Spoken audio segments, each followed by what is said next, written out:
हरे कृष्णा दोस्तों, स्वागत है आपका आपके अपने चैनल भक्ति की शक्ति में। कल के एपिसोड में हमने जाना गीता की उत्पत्ति कैसे हुई। श्रीमद् भागवत गीता में प्रभु जी ने अर्जुन को माध्यम बना के समस्त सृष्टि को गीता का अनुपम ज्ञान दिया। वो गीता हर युग में और जिंदगी के हर एक पल में, हर एक समस्या में हमारा मार्गदर्शक करती है। आज के समय में ऐसी कोई समस्या नहीं है जिसका हल श्रीमद् भागवत में ना हो। गीता की 18 अध्यायों में से प्रथम अध्याय है अर्जुन विषाद योग।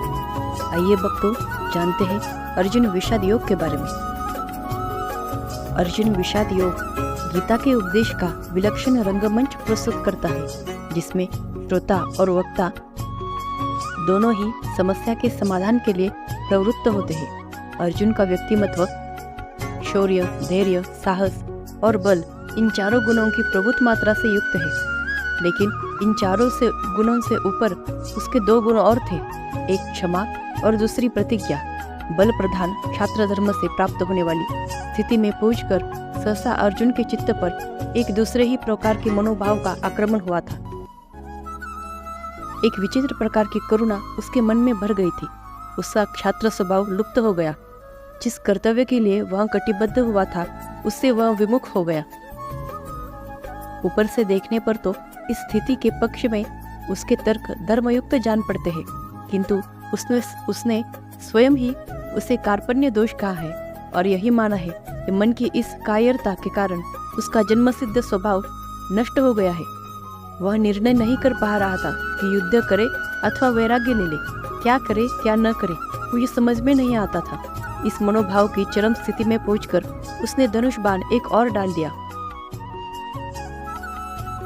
कृष्ण ने अर्जुन की वह स्थिति देखकर जान लिया कि अर्जुन का शरीर ठीक है, किंतु युद्ध आरंभ होने से पहले ही उस अद्भुत क्षत्रिय का मनोबल टूट चुका है। बिना मन के यह शरीर खड़ा नहीं रह सकता। अतएव कृष्ण के सामने एक गुरु कर्तव्य आ गया।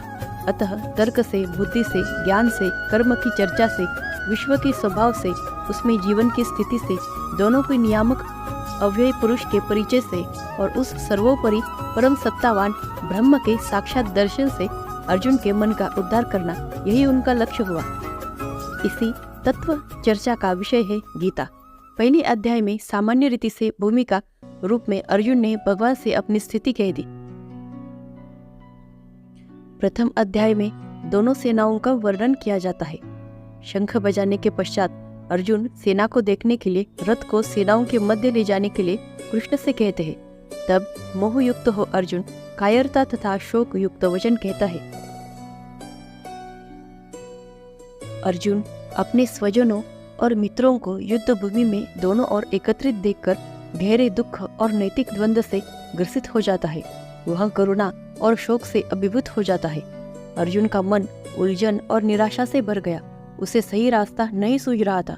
वह युद्ध न करने का फैसला करता है। वह अपना धनुष और बाण नीचे रख देता है।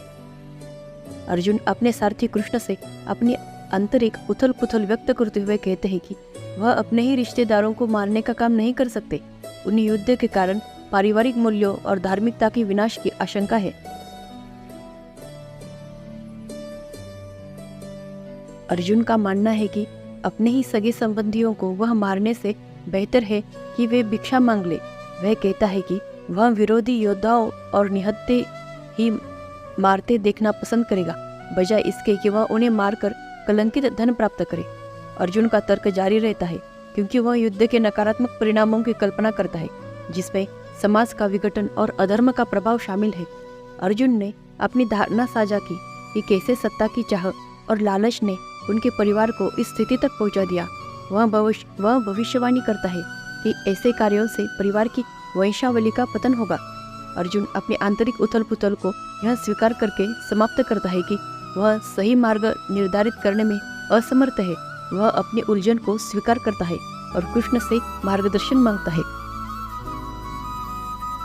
अर्जुन कृष्ण को अपना गुरु मानते हुए अपनी इच्छा कृष्ण को सौंप देता है। वह आगे कैसे बढ़ना है, इस बारे में कृष्ण के निर्देश की प्रतीक्षा करता है। भक्तों, इस अध्याय से हमें यह सीख मिलती है कि हम जब भी जीवन में किसी मुश्किल में फंसे हो, किसी ऐसे मोड़ पे फंसे हो जहाँ से निकलने का कोई रास्ता ना मिल रहा हो,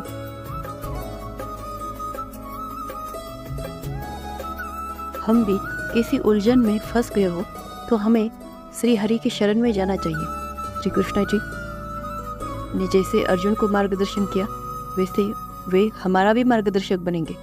बस हमें ज़रूरत है कि हम अर्जुन जैसे प्रभु के शरण में चले जाएं।